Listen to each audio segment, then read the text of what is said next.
I have an interesting take on the White Forest, Blue Eyes Aggro, and Runick for Doom of Dimensions format. Make sure to smash the living crap out of that subscribe button so you guys don't miss out on more content. You know, I've been kind of impressed with some of the evolution that White Forest has kind of found itself in out here. Players are kind of looking at this deck in a new light, honestly, with...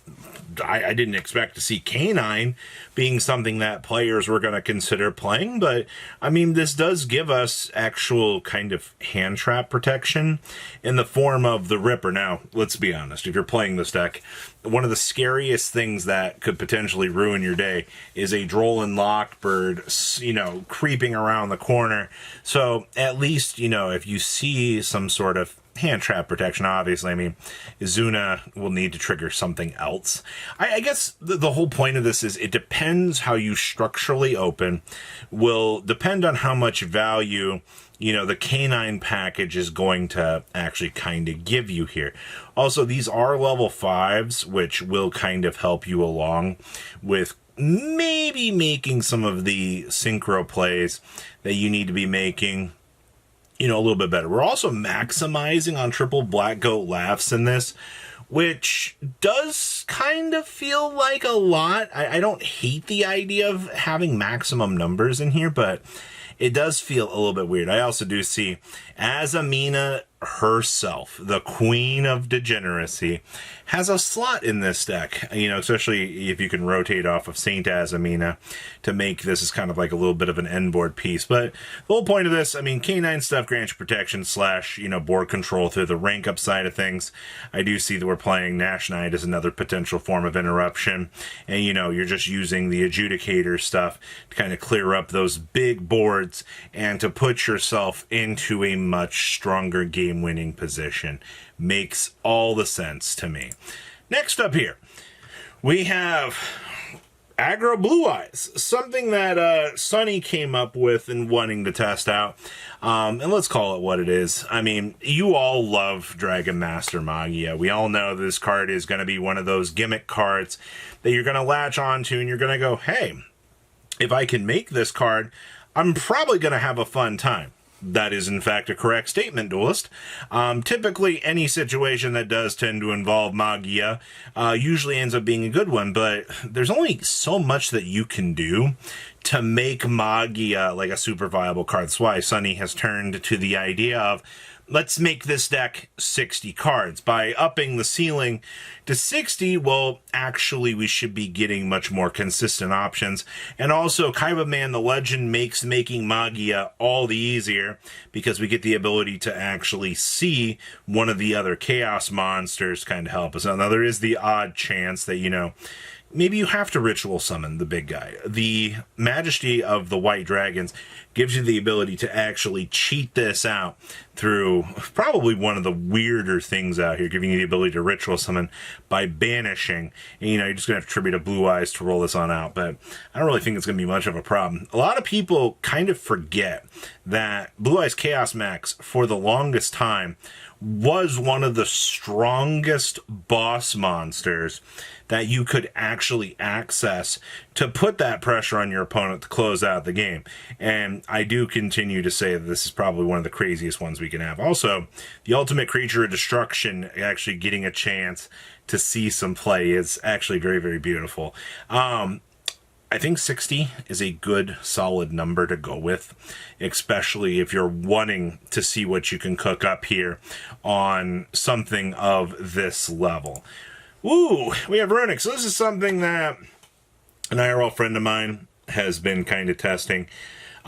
He's very adamant about Runick not being a dead concept. And I mean, I do agree that it's an idea worth testing, but as you can see, we're going with 1 Amano Iwado, 2 Inspector Border.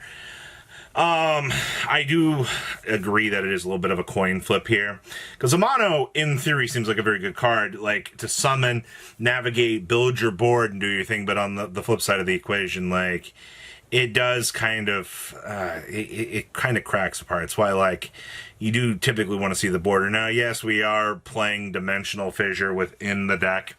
I think you need just to have a good, solid Floodgate presence here to control your opponent. And of course, yes, we do get Sight Trance. This card is bonkers good, people.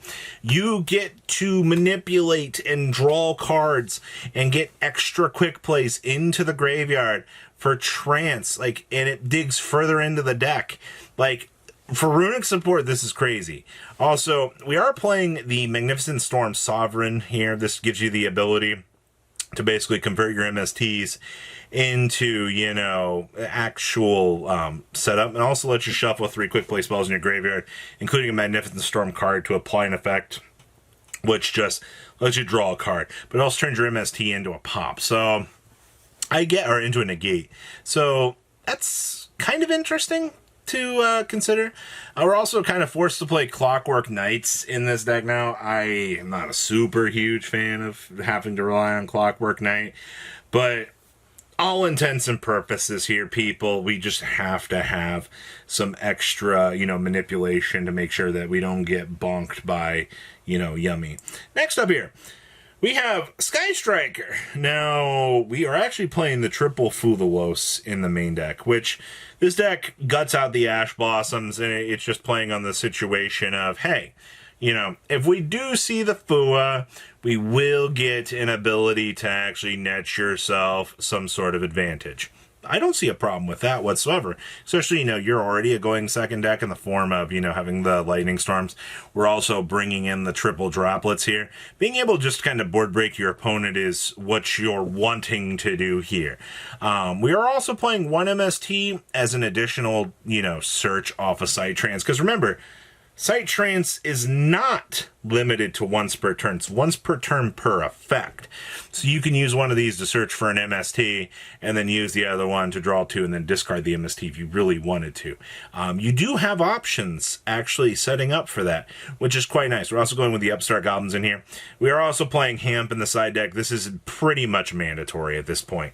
Hamp is a card that it's our in-house version of having a kaiju, and that's incredibly important for having to board break off of anything the opponent might have. You also would see, yes, we are bringing Dimensional Fissures to the table here. This sort of thing is going to be very important just to disrupt the opponent. And the more that we've learned that keeping your opponent off of their graveyard usually ends up being an added effect. I'm also very surprised that this list is side decking the Black Goat Laughs, especially with triple thrust, because if you do go first, this just turns all of the value on the Black Goat Laughs off, and you know, you don't have a viable target, which I don't really like that all that much. I think you can at least squeeze in the one-off target here. You can also cut the MST from the main deck. I didn't really like this card. It does feel cool, but you got more options. Oh, and we have some Orca Mitsurugi. So this deck has definitely been a little bit of a stinker in the meta. A lot of players are kind of realizing, oh, hey, you know, with the dial back on the format, we can play how many 1-card engines within one deck? This is where you do get to see the Habagiri machine going kind of crazy, you know, where you can reveal the Habagiri in hand and then do, you know, full combo. And then, you know, you can see, oh, crap, here comes a normal summoned Mech Knight. And now you're just like, ugh, God, man. Now I have to deal with this as well. I do love the fact that this package's whole job is to eat up hand traps for you to do your thing. Now, I also do find it interesting. We're only playing 1 Saji here. So you're going to be using the ritual package here to kind of fuel off of the Amis here and then do your thing. I mean, this whole card's purpose is just to pop out the Sanji to start the little road that is this package. It's kind of crazy, man. You know, you don't have to play any of the extra fat to the ritual package. Like, you can just minimalistically do your thing. Also, you know, you do get to see Great Purification down here coming in. But this is what happens when Konami decided to make probably one of the most solid ritual packages just kind of in the game's history here. We talk about consistency being a major factor in the game. Well, when you're getting things like this, you know, going, it tends to work out very, very nicely. So I do like what we're seeing here for, you know, the testing out of this new format. But what do you guys think? Please leave a comment down below. Tell me what you guys think, and I'll see your beautiful faces back here later in the day, guys. Patrons! Thank you! Ah!